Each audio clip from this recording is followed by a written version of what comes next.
Bien-aimés du Seigneur, que la grâce et la paix de Dieu soient avec votre esprit. Nous voici face à une nouvelle journée dans les grâces de Dieu. Pour cela, je vais vous lire, ou bien nous allons lire ensemble, si c'est possible pour vous, d'avoir le texte sous les yeux. Nous allons lire au psaume chapitre 63e, du verset 1er jusqu'au verset 12. Psaume 63, verset 1 à 12. C'est un psaume de David lorsqu'il était dans le désert de Juda. Ô Dieu, tu es mon Dieu, je te cherche. Alléluia. Mon âme a soif de toi. Mon corps soupire après toi dans une terre aride, desséchée, sans eau. Ainsi je te contemple dans le sanctuaire pour voir ta puissance et ta gloire. Car ta bonté vaut mieux que la vie. Mes lèvres célèbrent tes louanges. Je te bénirai donc toute ma vie. J'élèverai mes mains en ton nom. Mon âme sera rassasiée comme de mes gras succulents, et avec des cris de joie sur les lèvres, ma bouche te célébrera. Lorsque je pense à toi sur ma couche, je médite sur toi pendant les veilles de la nuit, car tu es mon secours, et je suis dans l'allégresse à l'ombre de tes ailes. Mon âme est attachée à toi. Ta droite me soutient. Mais ceux qui cherchent à m'ôter la vie iront dans les profondeurs de la terre. Ils seront livrés au glaive. Ils seront la proie des chacals. Et le roi se réjouira en Dieu. Quiconque jure par lui s'en glorifiera, car la bouche des menteurs sera fermée. Quiconque jure par lui s'en glorifiera, car la bouche des menteurs sera fermée. Amen. Béni soit l'Éternel. Après avoir lu cet hymne, vous avez droit à un morceau de musique tout à fait approprié. Soyez bénis, bien-aimés de Dieu. Amen.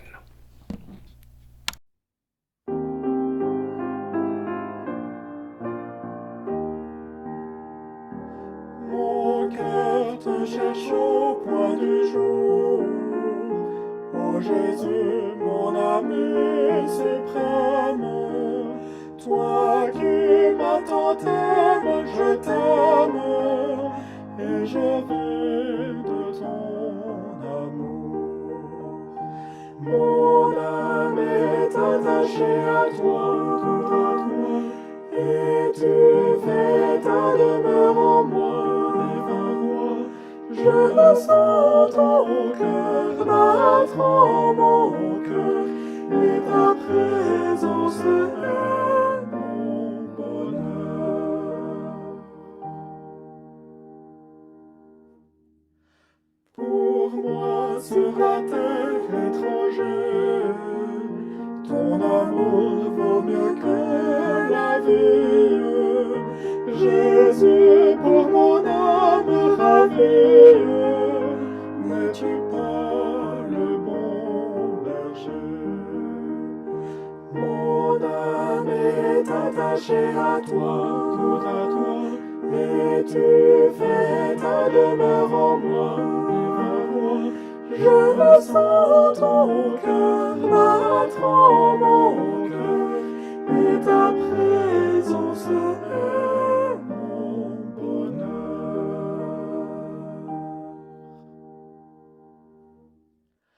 Devant ton merveilleux amour, on t'adore, mon âme heureuse, triomphe célèbre, joyeuse, tes bontés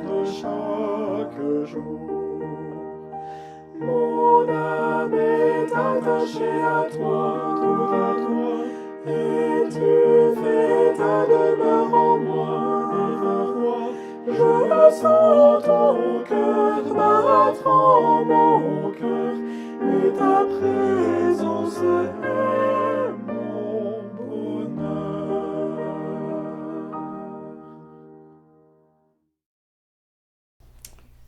Amen. Amen. Que nos cœurs le cherchent pour lui-même, le cherchent pour le salut de nos âmes. Je poursuis la liturgie avec 2 strophes du psaume 119. Nous allons lire du verset 137 jusqu'au verset 152. 2 strophes. Tu es juste, ô Éternel, et tes jugements sont équitables. Tu fondes tes préceptes sur la justice et sur la plus grande fidélité. Mon zèle me consume parce que mes adversaires oublient tes paroles. Ta parole est entièrement éprouvée et ton serviteur l'aime. Je suis petit et méprisé. Je n'oublie point tes ordonnances, ô Dieu, Dieu de mon salut. Ta justice est une justice éternelle et ta loi est la vérité. La détresse et l'angoisse m'atteignent. Tes commandements font mes délices. Tes préceptes sont éternellement justes. Donne-moi l'intelligence, ô Dieu, pour que je vive et m'exerce à la pratique de tes préceptes. Je t'invoque de tout mon cœur. Exauce-moi, Éternel, afin que je garde tes statuts. Je t'invoque, sauve-moi, afin que, ô Éternel, j'observe tes préceptes. Je devance l'aurore et je crie. J'espère en tes promesses. Je devance les veilles et j'ouvre les yeux pour méditer ta parole.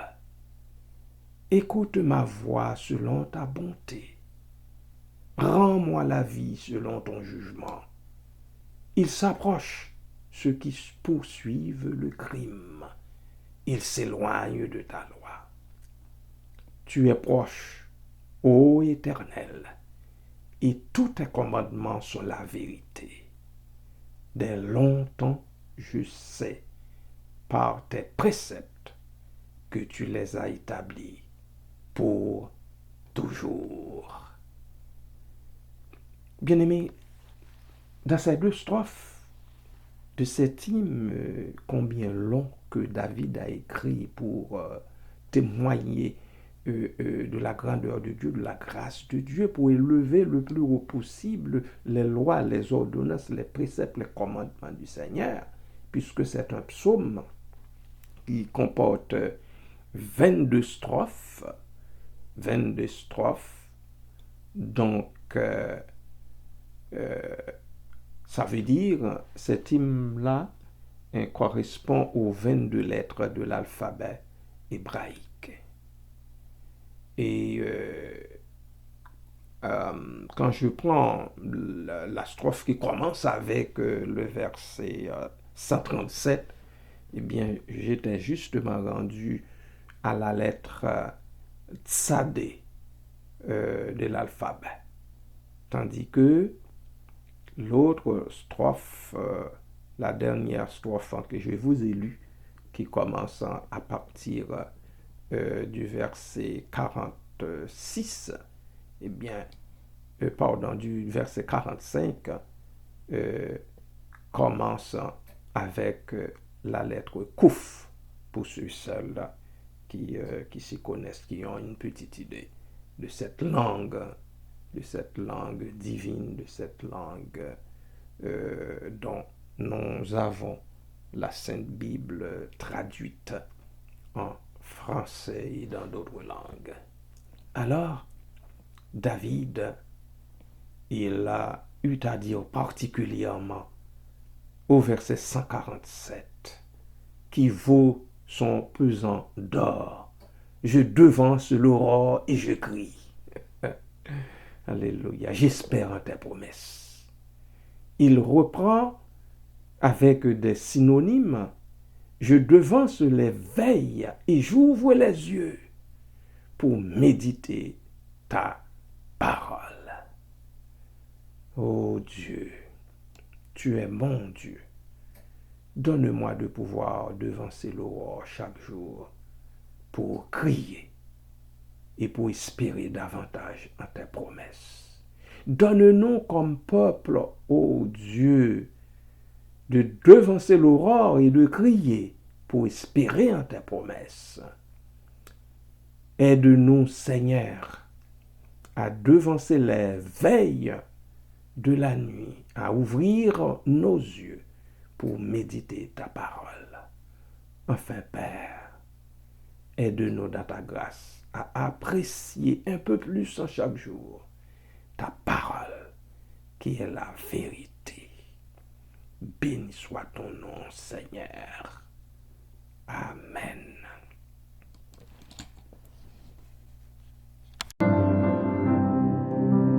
M'a cherché, moi besoin,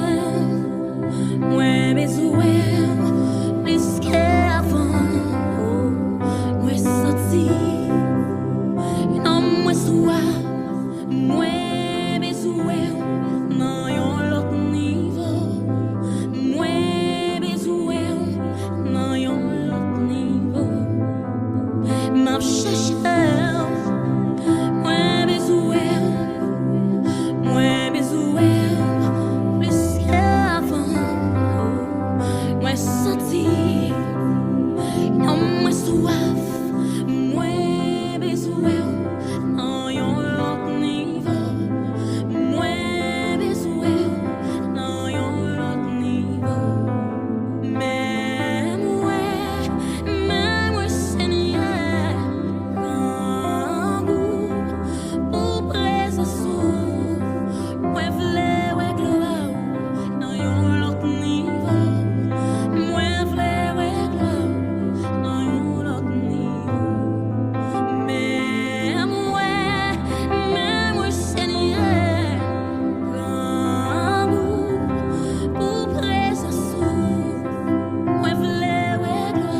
Je termine cette série de liturgie avec Jean chapitre 8, les versets 25 à 59. Qui es-tu, lui dirent-ils, c'est-à-dire les Juifs. Jésus leur répondit, ce que je vous dis dès le commencement, j'ai beaucoup de choses à dire de vous et à juger en vous. Mais celui qui m'a envoyé est vrai, et ce que j'ai entendu de lui, je le dis au monde. Les Juifs ne comprirent point qu'il leur parlait du Père. Jésus leur dit donc, quand vous aurez élevé le Fils de l'homme, alors vous connaîtrez ce que je suis, et que je ne fais rien de moi-même, mais que je parle selon ce que le Père m'a enseigné. Verset 29. Celui qui m'a envoyé est avec moi. Il ne m'a pas laissé seul, parce que je fais toujours ce qui lui est agréable. Comme Jésus parlait ainsi, plusieurs crurent en lui. Béni soit l'Éternel. Il y en a qui ont cru. Et il dit aux Juifs qui avaient cru en lui, si vous demeurez dans ma parole, vous êtes vraiment mes disciples. Donc, la condition pour être réellement disciple du Seigneur, c'est de demeurer dans sa parole. Demeurer dans sa parole. Voilà pourquoi David a-t-il parlé tellement de la parole de Dieu, des préceptes de Dieu au psaume 119, des ordonnances de Dieu, de la parole de Dieu. Verset 32 de notre texte de Jean. Vous connaîtrez la vérité, et la vérité vous affranchira. Les Juifs lui répondirent donc, nous sommes la postérité d'Abraham, nous, et nous ne fûmes jamais esclaves de personne. Comment dis-tu, vous deviendrez libres? Verset 34. Le Seigneur rétorque, en vérité, je vous le dis, leur répliqua Jésus. Quiconque se livre au péché est esclave du péché. Or, l'esclave ne demeure pas toujours dans la maison. Le Fils y demeure toujours. Si donc le Fils vous affranchit, vous serez réellement libre. Je sais que vous êtes la postérité d'Abraham, mais vous cherchez à me faire mourir parce que ma parole ne pénètre pas en vous. Je dis ce que j'ai vu chez mon Père, et vous, vous faites ce que vous avez entendu de la part de votre Père. Ils lui répondirent, notre Père c'est Abraham. Jésus leur dit, si vous étiez enfants d'Abraham, vous feriez les œuvres d'Abraham. Mais maintenant, vous cherchez à me faire mourir, moi qui vous ai dit la vérité que j'ai entendue de Dieu. Cela, Abraham ne l'a point fait. Vous faites les œuvres de votre père. Ils lui dirent, nous ne sommes pas des enfants illégitimes, nous. Nous avons un seul Père, Dieu. Jésus leur dit, si Dieu était votre Père, vous m'aimeriez, car c'est de Dieu que je suis sorti et que je viens. Je ne suis pas venu de moi-même, mais c'est lui qui m'a envoyé. Pourquoi ne comprenez-vous pas mon langage? Parce que vous ne pouvez écouter ma parole. Vous avez pour père le diable, et vous voulez accomplir les désirs de votre père. Il a été meurtrier dès le commencement, et il ne se tient pas dans la vérité, parce qu'il n'y a point de vérité en lui. Lorsqu'il profère le mensonge, il parle de son propre fond, car il est menteur et le père du mensonge. Verset 45. Et moi, parce que je vous dis la vérité, vous ne me croyez pas. Qui de vous me convaincra de péché? Si je dis la vérité, pourquoi ne me croyez-vous pas? Celui qui est de Dieu écoute les paroles de Dieu. Vous n'écoutez pas parce que vous n'êtes pas de Dieu. Les Juifs lui répondirent, n'avons-nous pas raison de dire que tu es un Samaritain et que tu as un démon?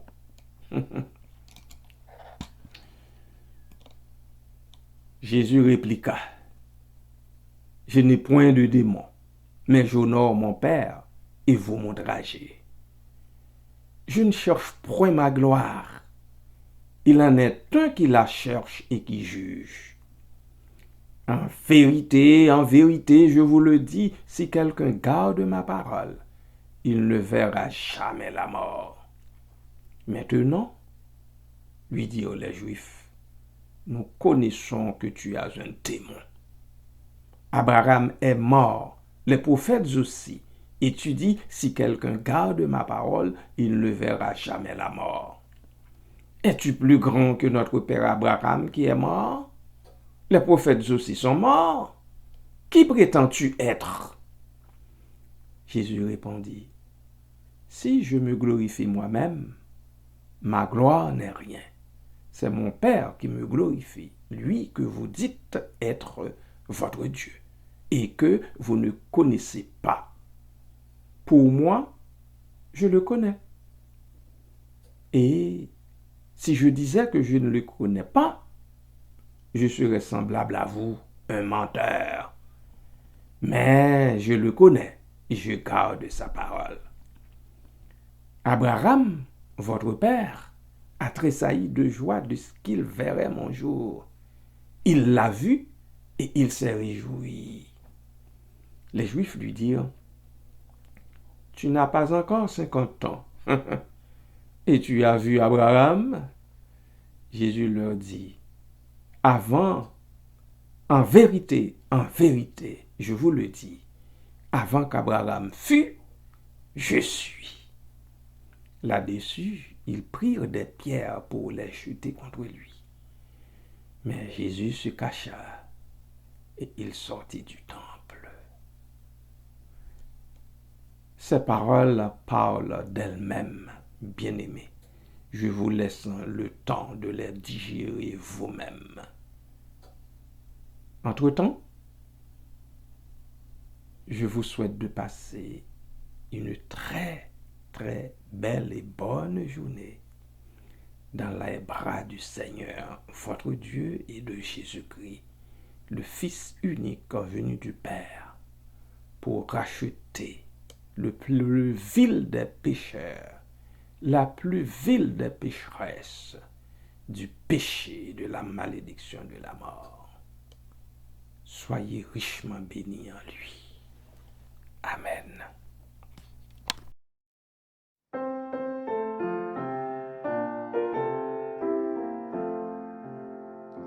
Dans ma destinée, Seigneur, j'ai goûté d'année en année ta fidélité.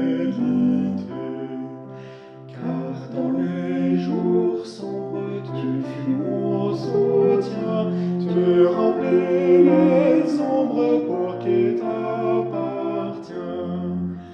Ô Seigneur Jésus, ma seule espérance, jusqu'ici toujours tu m'as assisté.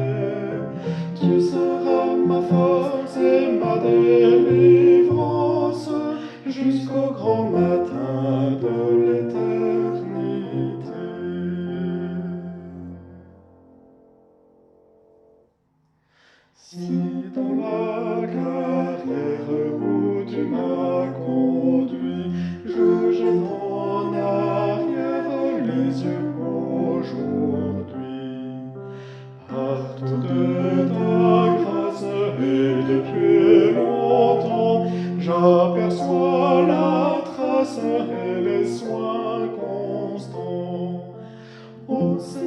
Jésus, ma seule espérance, jusqu'ici toujours tu m'as assisté.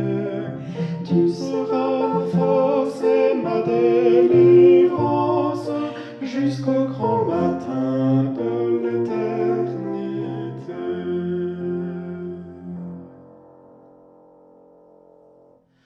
Toujours sous ta garde, je suis ton enfant, ton œil me regarde, ton bras me défend.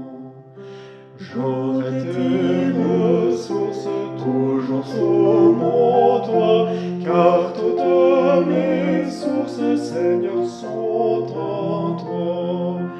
Ô Seigneur Jésus, ma seule espérance, jusqu'ici toujours tu m'as assisté. Tu seras ma force et ma délivrance, jusqu'au grand matin de l'éternité.